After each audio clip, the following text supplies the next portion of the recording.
నమస్కారం జాగృతి టీవీ ప్రేక్షకులకు సుస్వాగతం. భారతీయ సాంస్కృతిక ఏకత్వాన్ని చాటి చెప్పిన లోక్ మంథన్ భాగ్యనగర మహోత్సవంలో ఛత్తీస్గఢ్ రాష్ట్రంలోని వనవాసులు ఉపయోగించే వినూత్నమైన సంగీత వాయిద్య పరికరాల ప్రదర్శన అందర్నీ విశేషంగా ఆకట్టుకుంది. పులి గాండ్రింపును సైతం సంగీత వాయిద్యాల్లో పలికించిన అరుదైన సృజన వీరి సొంతం. రండి, ఈ అద్భుత ప్రదర్శనని తిలకించి పులకించండి.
मेरा नाम रिखी छत्री है। मुझे लोक वाद्य संग्राहक के नाम से जानते हैं।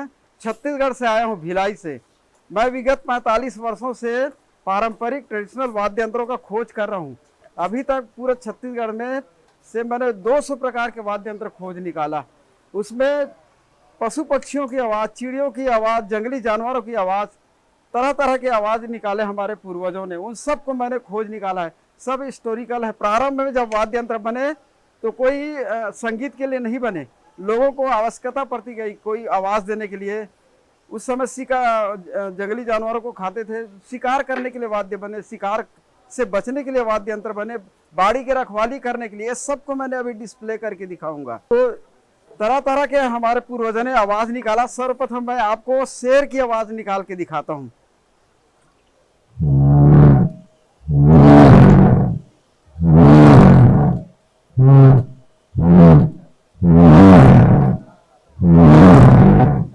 इस शेर की आवाज़ उन्होंने बाड़ी के रखवाली के लिए निकाले थे।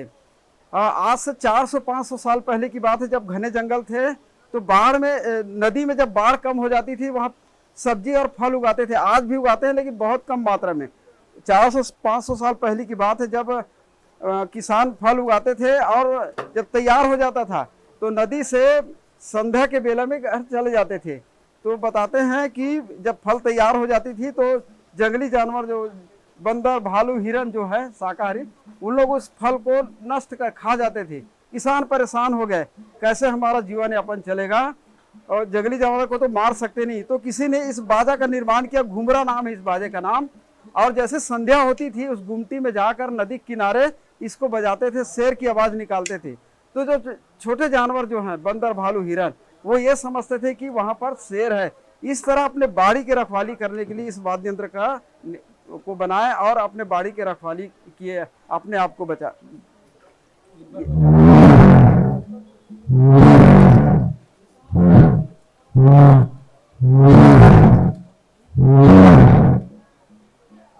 तरह तरह की चिड़ियों की आवाज़ निकाले। एक हमारे यहाँ छोटे कबूतर होती है, आप लोग के भी इधर होगा, जो घरों में आती है, उनका वो आवाज़ निकलती है, आप पहचान से लेंगे।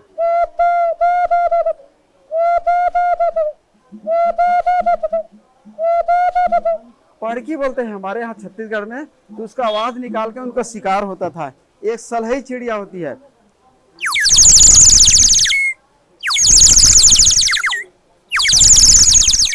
ये इनका भी शिकार होता था। एक तितर जानते होंगे, उनका हुबहू ये आवाज़ निकलती है, आप सुनिएगा।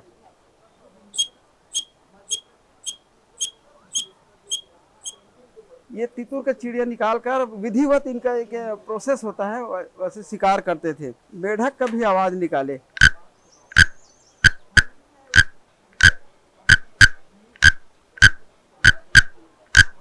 अब एक शेर के शिकार से बचने के लिए वाद्य यंत्र बने। आप ताजुब होता होगा कि शेर के शिकार से बचने के लिए कैसे बाजा बनेगा। ये देखो, इनका नाम है कुहुकी। मिट्टी से बना हुआ 3 छिद्र है। एक मुंह जैसे, दो आंख जैसे। पहले बजा के दिखाता हूँ मैं।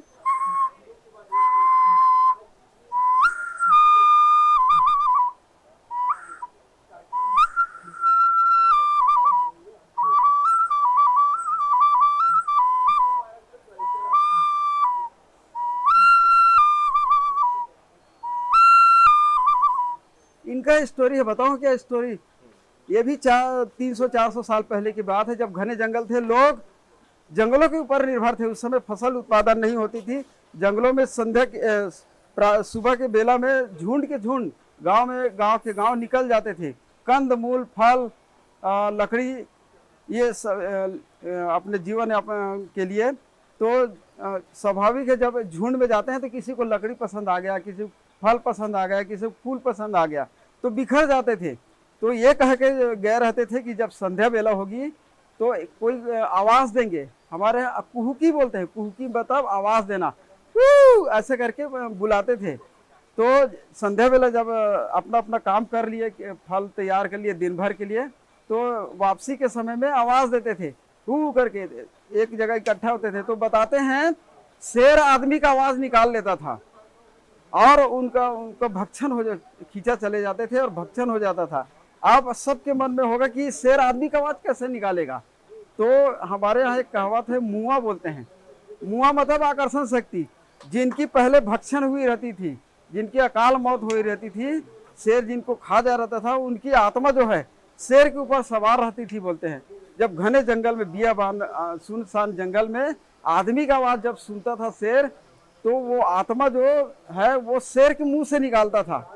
ये हमारे पूर्वजों ने बताया, वो आपके ऊपर परोस रहा हूँ मैं।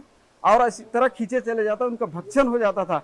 लोग परेशान हो गए, इसमें हमारा पूरा पूर्वज खत्म हो जाएगा। तो किसी ने, कुहुकी नाम है इस बाजे का, नाम कुहुकी का निर्माण किया और इसको बजाकर फिर एक दूसरे को बुलाते थे।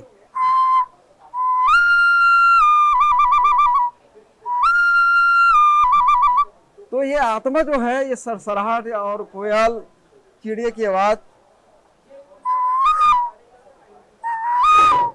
इस तरह निकालते थे। तो वो जो आत्मा है, वो ये समझ नहीं पाते थे कि कोई आदमी है, चिड़ियों है, ऐसे करके। और इस तरह अपने आदमी को एक जगह बुलाते थे और अपने आप को शेर के शिकार से बचाते थे। ये इनका नाम है कुहुकी। ये कोटकार बोलते हैं। जैसे ये बाजा देख रहे हैं ना, वैसे समूह में आदिवासी हमारे यहाँ होते हैं, गोंड आदिवासी, उनका एक मांदरी नृत्य होता है। मांदरी नृत्य में समूह में उसको बजाते हैं। जैसे मंजीरा होता है, 20-25 के जब बाजा बजता तो एक मंजीरा काफी होता है, तो उसी के उनके जगह पे ये इसको बजाते हैं। उनके साथ लय देकर, ये उनके देवी देवता है, बूढ़ा देव मानते हैं, उनके स्वरूप बनाते हैं।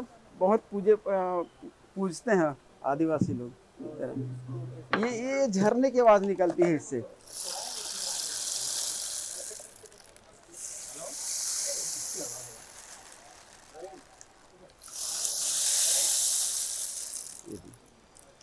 झरने के बाद निकाले। ये देखो, आप देखिए, जब बांसुरी बना ना, हमारे यहाँ यादव जाति होते हैं जो अपने आप को कृष्ण के वंशज मानते हैं। ये प्रारंभिक रूप है बांसुरी का, 6 इंच का है। इसमें 5 छिद्र, इसमें कोई स्वर नहीं है। जो चरवाहे होते हैं, गाय चराते हैं, वो इनको बजाते थे। बताते हैं कि जब इसको बजाने से मोहित हो जाते गाय और अच्छे चरते थे, इधर उधर भगते नहीं थे और दूध अच्छे देते थे, बोलते हैं।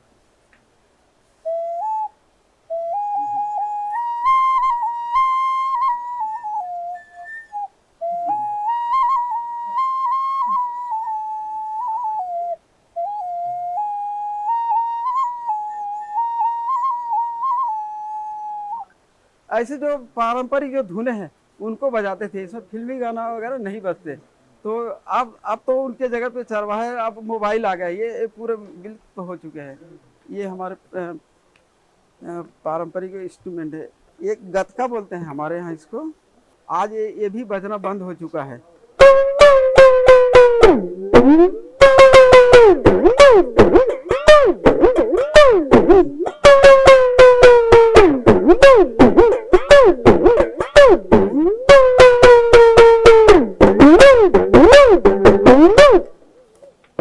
आप देखेंगे जैसे शंख, शंख कोई भी मांगलिक कार्यों में बजाया जाता है, पूजा पाठ सब, स्थान शुद्धिकरण के, शादी ब्याह में। तो हमारे यहाँ एक उरांव आदिवासी है एक रायगढ़ जिला में, वहाँ के लोग शंख की जगह में इस भेर को बजाते हैं, इसका नाम है भेर।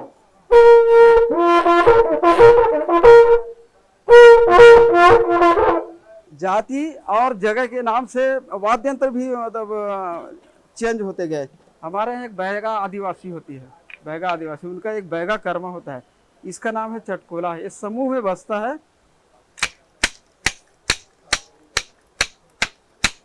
ये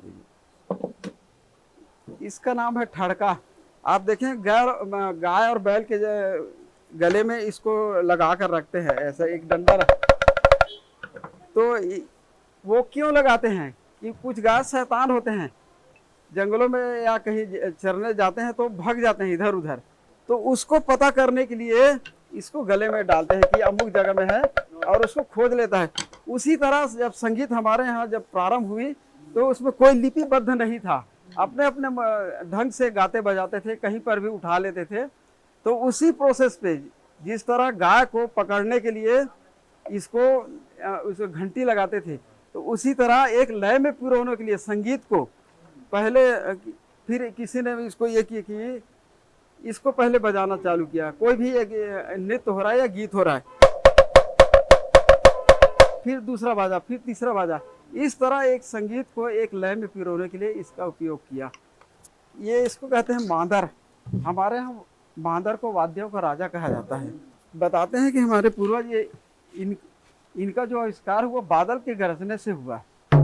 अगर कोई संगीत प्रेमी है तो इनके धुन सुनकर उनके पैर में थिरकन पैदा हो जाती है, ऐसा ये इनका आवाज है।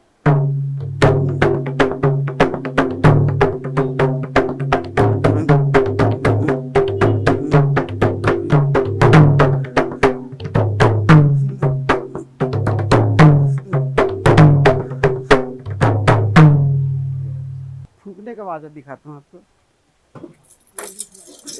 हमारे तुरही कहते हैं, इसको भी निकालना रे लकड़ी। तुरही पहले सिंग का, पहले सिंग का बनता था। प्रारंभ में कोई मेटल का आविष्कार नहीं होता था, तो गाय और बैल के सींग से बनाते थे। और बस्तर अगर चले जाएंगे तो वहाँ शंख नहीं बजाते, ये तुरही को बजाते हैं कोई भी मांगलिक कार्य या उनके गीत संगीत में प्रारंभ करने के लिए।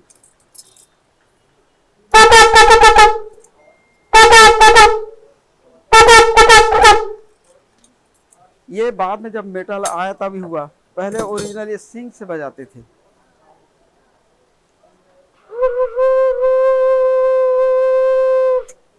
जब मेटल का आविष्कार हुआ था फिर मेटल से बनने लगे। यहाँ ये अब छूटते गए, अब मेटल से ही बनने लग गया। ये हमने अब लोगों की जानकारी के लिए ये सब रखे हैं। ये माड़िया ढोल है।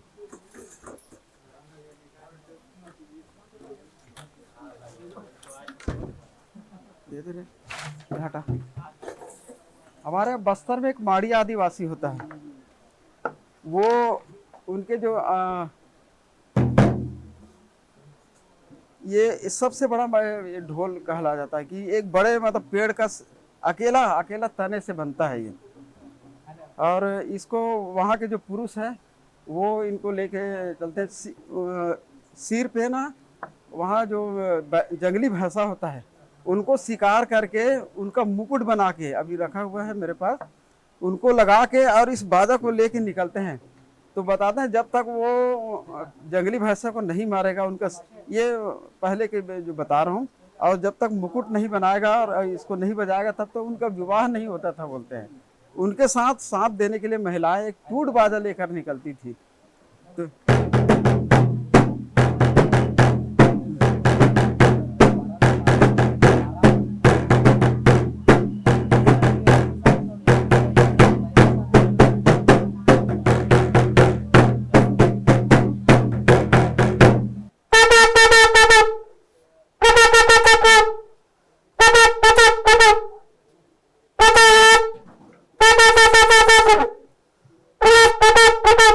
आज से 300-400 साल पहले की बात है, जब ढोलक और तबले का आविष्कार नहीं हुआ था छत्तीसगढ़ में।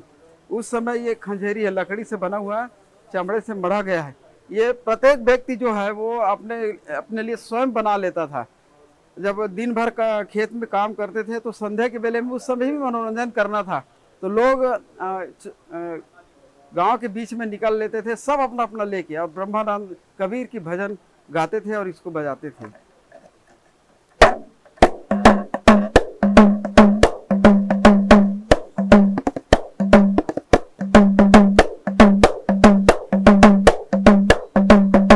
प्रमुख वाद्य यंत्र है।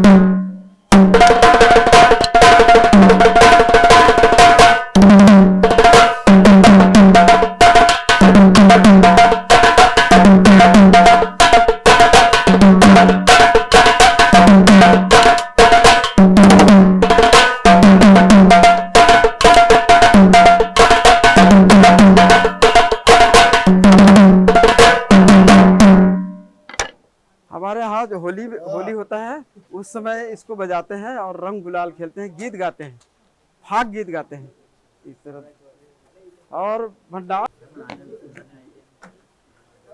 ये मुंडा बाजा होता है।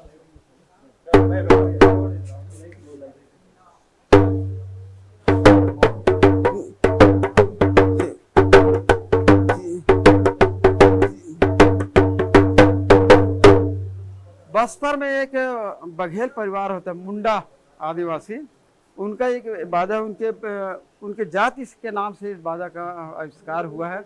हमारे यहाँ दशहरा के में बस्तर में दंतेश्वरी माँ की रथ निकलती है, जैसे जगन्नाथ की रथ निकलती है, वैसी दशहरा के दिन तो बताते हैं 20-25 के समूह में जब तक वो मुंडे जो आदिवासी है वो ये नहीं बजाएगा, रथ निकलती नहीं है।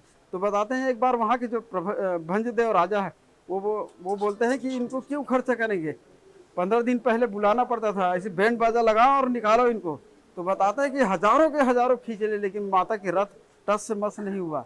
तो अंत में फिर उन आदिवासियों को बुलाया गया और इस बाजा को बजाया गया, तब माता की रथ निकली। ये इस बाजे की खासियत है। तो ऐसे इनका स्टोरी है।